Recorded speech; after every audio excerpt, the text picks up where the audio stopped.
Today, we are joined by a very special guest, Samantha Dixon.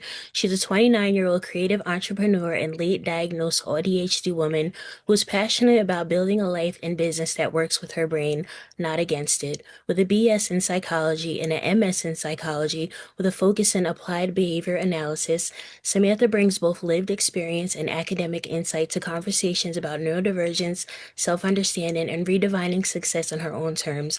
Welcome to Black Girl Diagnosed, Samantha. Thank you so much for having me. I'm so excited to be on talking with you and discussing the topics that we have. Yes, yes, me too. So let's get right into things. Many Black women are diagnosed later in life because of masking. Can you talk a little bit about what masking looked like for you and how that affected your journey to getting diagnosed? Yes, definitely. Masking, I think, is one of the biggest parts of my journey. I think it's still something that I'm unraveling myself. I think as women, and especially as Black women, I think that we become master maskers. I think Hmm. in order to sort of survive, it's just something that we are conditioned to do and something that even like we ourselves feel like is a natural thing, but it's really not. So I'll say some of the ways that I've noticed that I mask is definitely in engaging engaging in social activities and engaging Yeah. in social events. It's something that, I do have ADHD and autism, so I do notice that the two conflict a little bit when it comes to, social outings, but I would say, speaking when I feel like I have to speak or, making facial expressions that I feel like I have to make. And it's more so to make other people feel comfortable and make sure that I'm not, confusing other people. But it's something that I have tried to, do a little bit less when I can, when I feel safe to, especially at home or especially, around friends who I feel comfortable doing so. I think even masking things such as like pain or discomfort is something that I've also dealt with chronic illness. And yeah, I just think masking is really ingrained in us from a very young age, and it shows up in a lot of different aspects in our lives and relationships, whether it's platonic or, a partner relationship, special or a significant other. Also, masking in the workplace, I think that was a really big thing for me. That was it really pinpointed. I think my autism was often burning out from jobs Hmm. and having to mask through that burnout. When it's just double work, double the work. So yes, I definitely am still figuring out how to unmask, what that looks like for me, and how I can do so in a way that does make is accommodating to me and my autism diagnosis, but also is not completely disruptive to others. I'm trying to find that balance, and I don't know Yeah. if you have, any thoughts on that, but Yeah, well, I totally understand. I'm also chronically ill. I have five autoimmune diseases, so I definitely understand where you're coming from. And with the masking, also, in Black culture, we're held by other races to certain standards because they throw us into stereotypes. So trust me, I understand. And you mentioned that you also have ADHD, which me too. I don't really ever talk about it, but how someone who is ADHD, what does it feel like when your autism and ADHD traits seem to conflict with each other? It genuinely feels like I'm a walking contradiction, Oh, wow. which is it's twofold. I am always trying to find the positive in it, but I definitely am always feeling contradictory to myself, and I also will clock that in like others, feeling like I'm contradicting myself. I'll say, and again, in the social aspect, I think my ADHD really likes to make friends and be social and like have a good conversation. If I don't know if I might hear somebody talking about something I'm interested in, or they do say something that intrigues me. I'm like, oh, okay, I'll converse in this. And then partway through the conversation, I'm like, I don't want to be here anymore. And there's nothing wrong with the person. It's just I suddenly feel perceived. I suddenly feel like I just start, I guess, that's when I start masking a little bit too much, Yeah. or I start feeling the need to mask. I think also my ADHD and autism conflict when it comes to um, I guess my focus. Since I do work from home, especially, I think that's like the biggest wake up call for me was I intuitively started working from home, but it also allowed my traits to come out more. I guess maybe unmasking is part of it, Yeah. but in my focus. So I would say I'm definitely able to kind of like get into that hyper focused zone, and I really am able to dive into the things that I'm very interested in. However, I'm also very kind of spacey and in my own head. So I kind of jump in between the two. So I never know what it's going to really be each day. Yeah, yeah. Yeah. Like for me, I know more about autism than I do ADHD, but I know when I start feeling a little weird, I'm like, okay, well, this isn't my autism, so this is my ADHD. So like it can be really exhausting because, you're trying to keep yourself together, but at the same time, your brain is fighting itself. So I understand that. And speaking of working from home, you're building a business that works with your brain instead of against it. What changes or strategies have helped you create a work life that supports your neurodivergence? Sure, that's a really good question. Like I mentioned just a few minutes ago, it was something working from home is something I kind of did intuitively. It was when I was really struggling with, I struggled with Crohn's disease. I'm in remission now, thankfully, but for 14 years, it was definitely a struggle. It was, Yeah. going through constant burnout and pushing through any symptoms, any pain that I was feeling. So I was constantly masking through that, and started working from home because showing up for work. I love to work and I love to do a good job at things and I love being told I'm doing a good job. However, when you cannot show up consistently in the same way as you're supposed to, I think that really, the guilt hangs over you, the anxiety and the rumination. So I started working from home. And since receiving my diagnosis, since working from home, I will say that even giving myself more flexibility.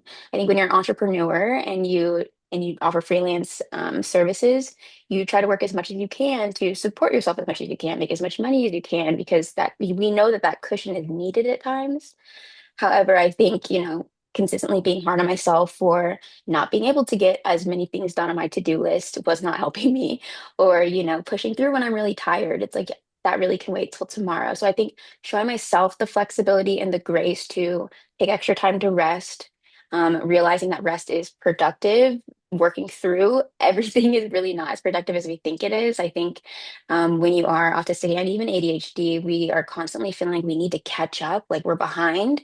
And I think that that also, like the constant catching up, also puts us behind. So I think, showing myself grace, that flexibility, and really taking on projects and clients and offering services that I'm really excited about. And like it genuinely fills me up. I'm passionate about it. And I think also, working as an entrepreneur and offering freelance skills, you can offer so many different skills. So I don't feel Mhm. stuck. And I think that's where my ADHD and my autism also conflict is I love doing like the same, but then I love like being able to switch it up every now and then. So like every couple of weeks or every quarter, I might, really be diving into UGC. I do user generated content and create video content. Sometimes I really don't want to be in front of the camera that much. And so I start offering more strategy services and things that I can do behind the scenes. And so that's why I also post online is to show others that they can do the same. It's really endless possibilities out there. For like autistic people and people with ADHD, because they feel like burnout is the same for us as it is for neurotypical people. So I don't think they understand like how serious burnout is for us.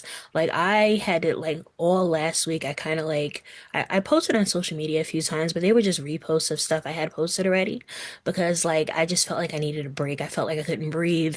I felt like everything I do, I was like rushing. And so I was just like, okay, I'm gonna take a week off. I'm not gonna do anything. I didn't record any podcasts. I didn't do anything, but I really needed that rest because I just felt like I was losing my mind. And I think Yeah. that people like I love to see people who are, so passionate, but sometimes you do have to step back and give yourself a little bit of grace and let yourself know it's okay to rest. It's okay to take care of yourself. But so let's talk about mental health a little bit. Mental health stigma is very real in the Black community. I have anxiety and depression and a dissociative disorder, so I've ran into a lot of that stigma. So what conversations do you think we need to be having to break that stigma? That's a really, really good question. I think there's a lot of conversations that can be had, but I definitely think believing each other when we say that we're struggling. I think I think the Black community holds each other to a very high standard. I think that we're still trying to show grace and I think that we're still trying to have these conversations, but I just I think that I see it happening so much more in other communities when I think that we could support each other so much easier than we do.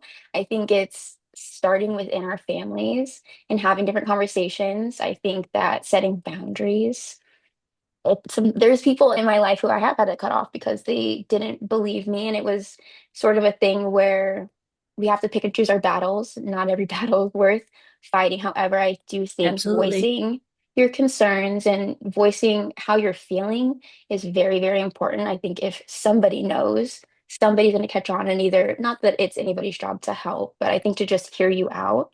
Um, and I think also us, those who feel comfortable doing so, speaking about our experiences online. That's why I felt so drawn to, because I did see other Black women, very few other Black women with ADHD and autism, who were speaking about it online and were being so candid. And I really appreciated that because I do think we are so hard on ourselves. I think parents have been very hard on us. I think it's a generational thing.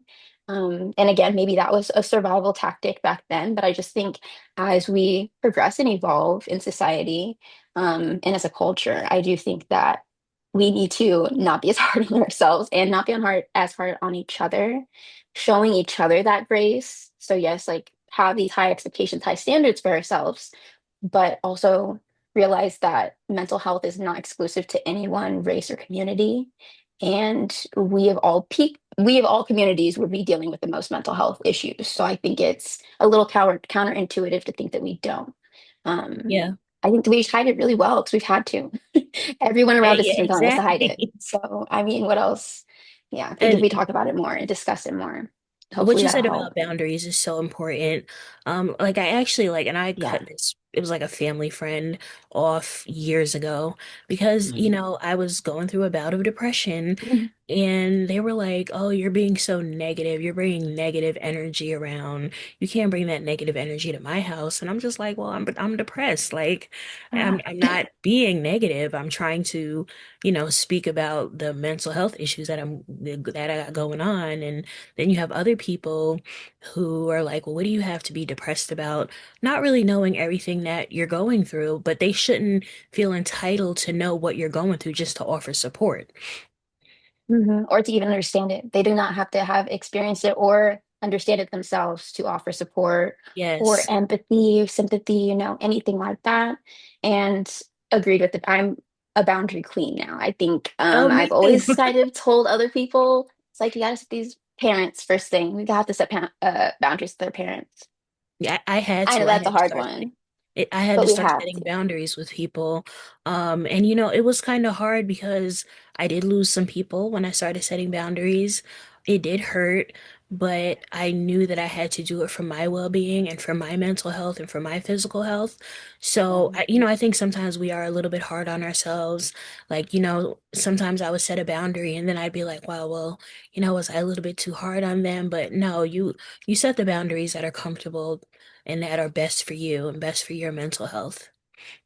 Agreed. And I think anybody who gets upset at you setting those boundaries there's like a saying, it's like they're upset because they no longer can, overstep that line. Yeah. So, When I tried to set a boundary with someone because, I just felt a little bit smothered and I told them I was like, I'm taking a little break from text messaging and they were like, even me. And in my mind, I'm like, especially you. But, I didn't say that I was just, yeah, I eventually had to block them.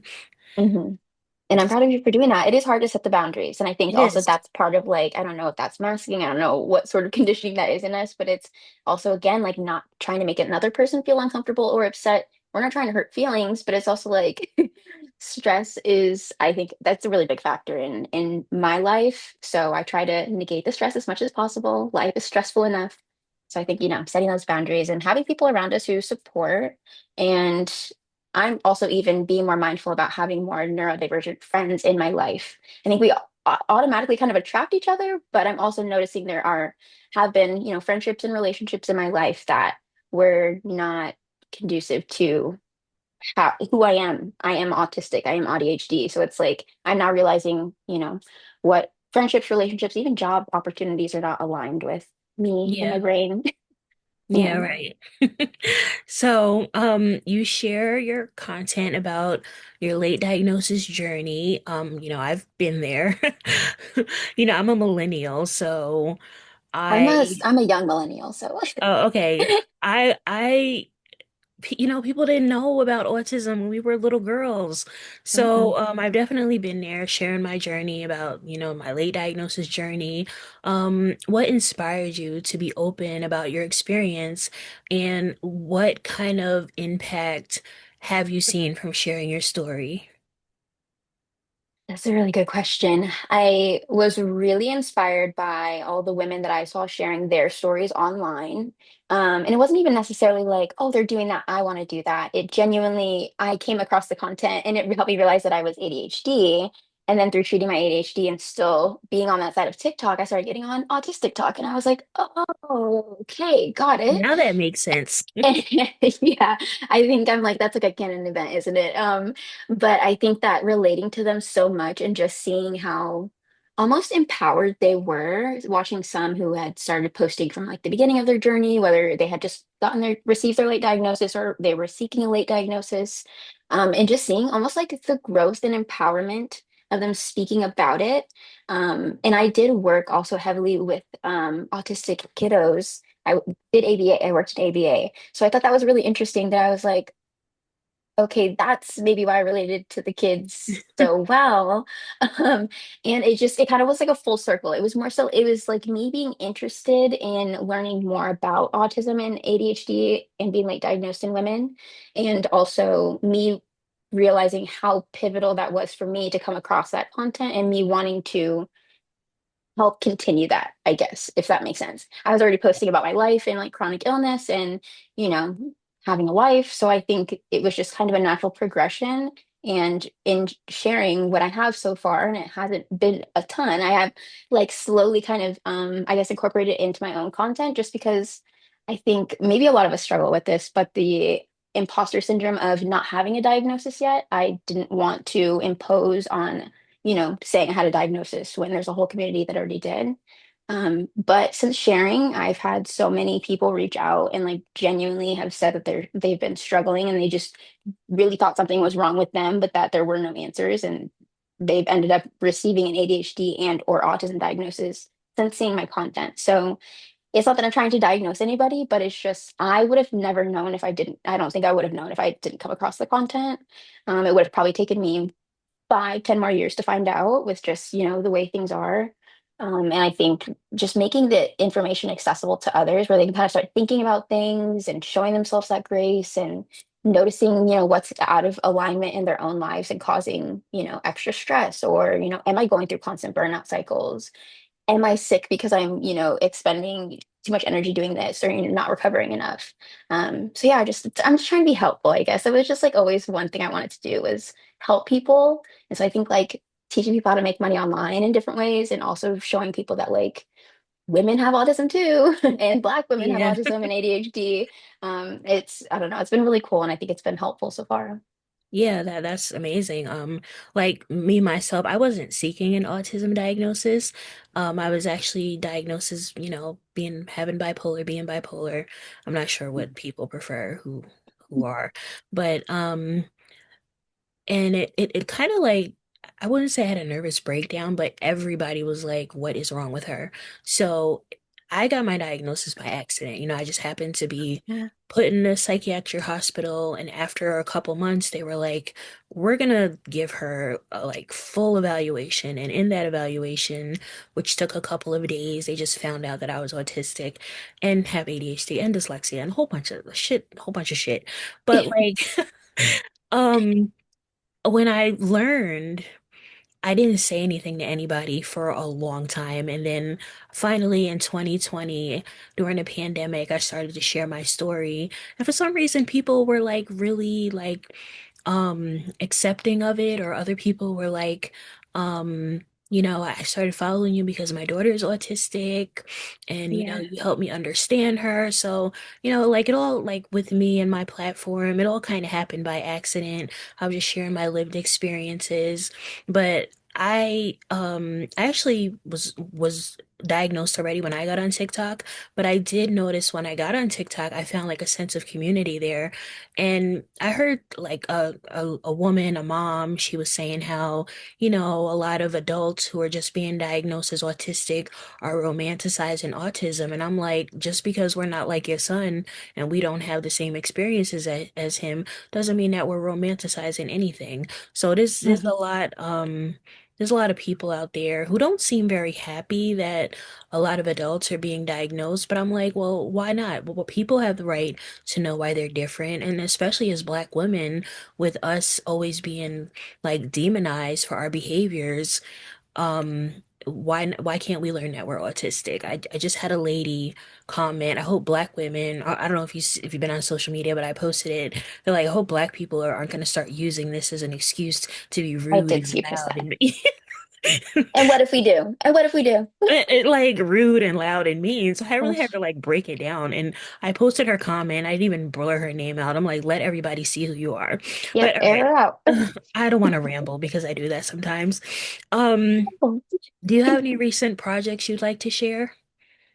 Recent projects.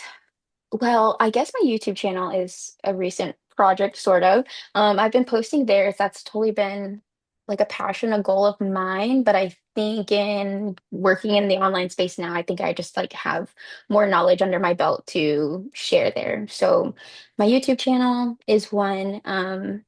And I guess that's just like one big platform where I will be sharing more of my journey with, being late diagnosed ADHD. I'm entering my 30s soon, and I don't know, just the process of seeking neurodiverse affirming care, like seeking a therapist, how I've gone about assessment, but then also diving into lifestyle with AuDHD and how I make money and support myself and how others can do so too.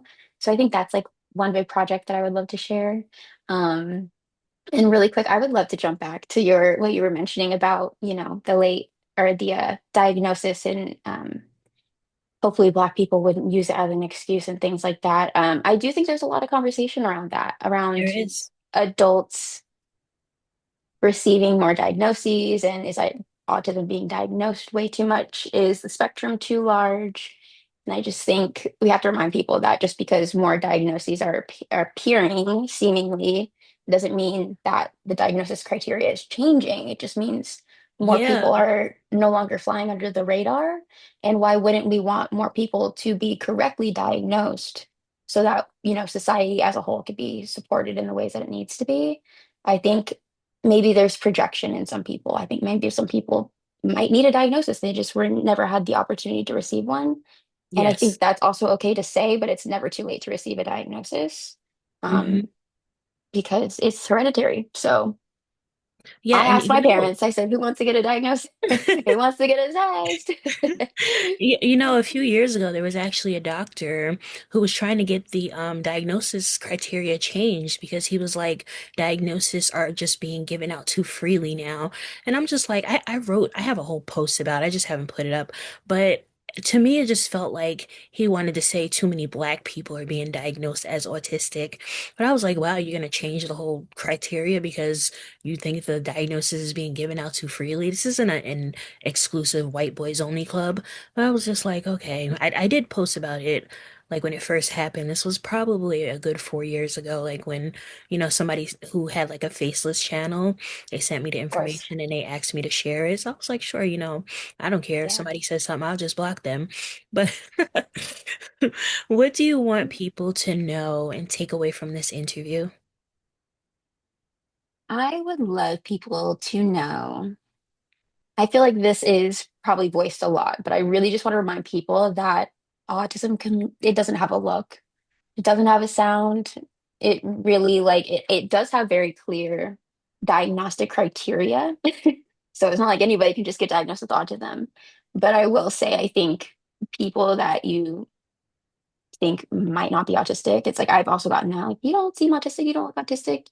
Yeah, Hmm. I know. That was a survival instinct. It was a tactic. It was conditioned in me. So I just think we have to open our minds up to the idea that a lot more people could be on the spectrum than we think.